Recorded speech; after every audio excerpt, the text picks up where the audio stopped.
In this video, we're looking at an Atwood machine problem, in other words, a mass and pulley problem, where we change the state of the Atwood machine by cutting a string. So let's look at the setup here. We have a 1.5 kilogram block on this smooth incline. That's tied with a string that goes over a pulley to a 0.8 kilogram block that's hanging straight down. But the system isn't being allowed to move yet. We've tied it in place with a light string at the bottom. And then in the second part of the problem, we're going to cut that string. And then the whole point of the problem is to find this tension in the string that's draped over the pulley and see how that changes between the initial state and then the final state where the Atwood machine is actually moving. So part A says compute the tension before the string is cut. So this is a completely static problem. Nothing is moving here. And that makes it very easy to find the tension. I can just do a quick force analysis on the hanging mass. And there are two forces acting on that guy. There's gravity pulling down and the tension pulling up. And those must be equal in magnitude because it's not going to accelerate. It's a completely static problem. So we can go ahead and find that force of gravity by taking the mass and multiplying by little g. And we're going to use the approximation 9.8 meters per second squared for g here. And this gives me 7.84 newtons for the weight of that block. Again, the tension is going to be equal to that value before we cut the string because that block is completely stationary, so the forces must balance. So to wrap up the logic here, remember that the tension is the same everywhere in the string. It's going to be the same right above that 0.8 kilogram block as it is in this area where it was labeled over the ramp. Now part B is actually a way more complicated problem because when we cut this string, the Atwood machine is going to start accelerating. And if that 0.8 kilogram block is accelerating downward, that means the tension is less than mg, otherwise it wouldn't be accelerating downward. So we expect to get a somewhat smaller value of tension here. And to get it, we have to solve the full accelerating Atwood machine problem. So the first thing I'm going to do here is just erase that value of the tension because it's no longer 7.84 newtons. The weight of that block is the same, so we can just leave that part alone. And then we have to get the forces in on that 1.5 kilogram block. So I've labeled 3 force vectors on that block. And it's all the usual suspects here. I have gravity pulling straight down, so that's going to be calculated as m times g. We'll go ahead and compute that real quick. That's 1.5 times 9.8 for little g, and that gives us 14.7 newtons. Now we will have to decompose that into its parallel and perpendicular components in a minute, but I wanted to finish by labeling the other forces. This force pulling up the ramp is the tension in the string, so the string's pulling it up the ramp. And then this perpendicular force pointing up and to the left from the surface, that's the normal force. Now because this problem doesn't have any friction in it, we're not really going to do anything with the normal force, and it's just there for the sake of completeness. So now let's decompose that weight vector into its parallel and perpendicular components.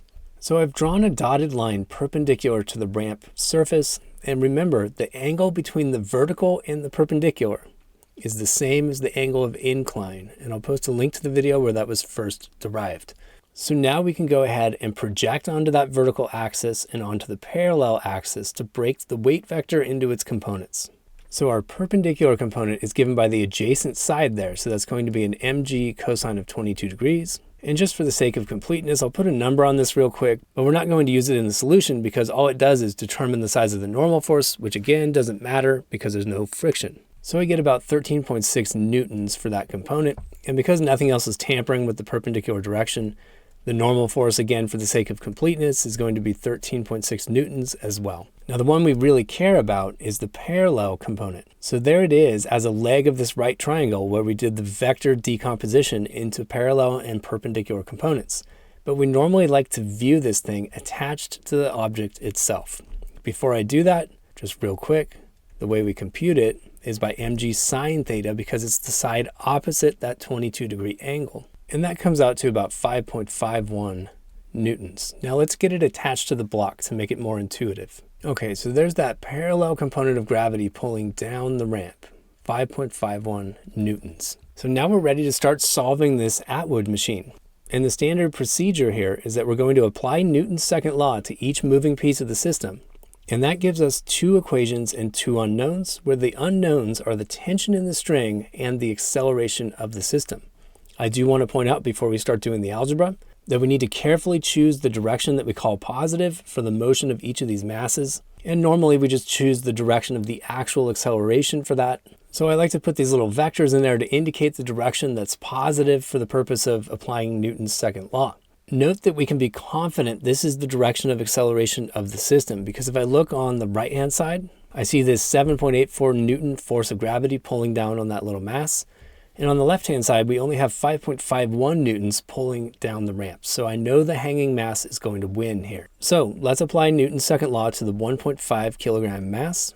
And we're doing an analysis of the parallel forces and the parallel acceleration here. So T is going to count as positive. So I have T minus 5.51, and that's the net force on this thing, and that's equal to mass times acceleration. So 1.5 times the unknown acceleration. Now if we look at the 0.8 kilogram mass, we're calling the downward direction positive for that guy. This guarantees that A is going to be positive for each object, and having the same sign on A for each object is critical for the algebra to work out here.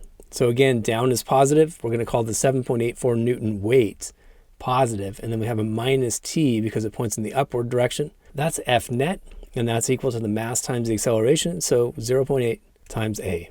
Now we have a variety of options for solving the system of equations. Remember, what we want is the tension T. But it looks pretty convenient to actually find A first, because if I add these two equations, the T's are going to cancel out. That gives me 2.33 on the left-hand side, and then when I add the right sides of these two equations, I get 2.3 times A. And I can quickly solve for my acceleration, and that gives me 1.01 meters per second squared. Again, we weren't explicitly asked for that in the problem, but it's a relatively efficient way of finding T. Now to find T, I'm going to go back to the first equation and just plug in my A. So I have T minus 5.51 is equal to 1.5 times my acceleration, which was about 1.01. So I do the multiplication on the right side and add 5.51 to it. And this gives me a tension of 7.03 newtons. Just as a final qualitative note on this solution, remember we realized that if the Atwood machine starts accelerating with that 0.8 kilogram mass falling downward, that means the tension must be less than the weight. So before this thing was released, we had this tension of 7.84 newtons equal to the weight. And then after it was released, we see what we expected. The tension has gone down by a little bit, which allows that mass to accelerate. If you enjoyed this video, or at least found it useful, check out another one by clicking one of the links on the left, or click the Zach's Lab logo on the right to explore dozens of physics and math playlists. As always, you can leave your questions, comments, and requests in the comments section below, and I'll get back to you within 24 hours. Thanks for watching Zach's Lab, and best of luck on your math and physics journey.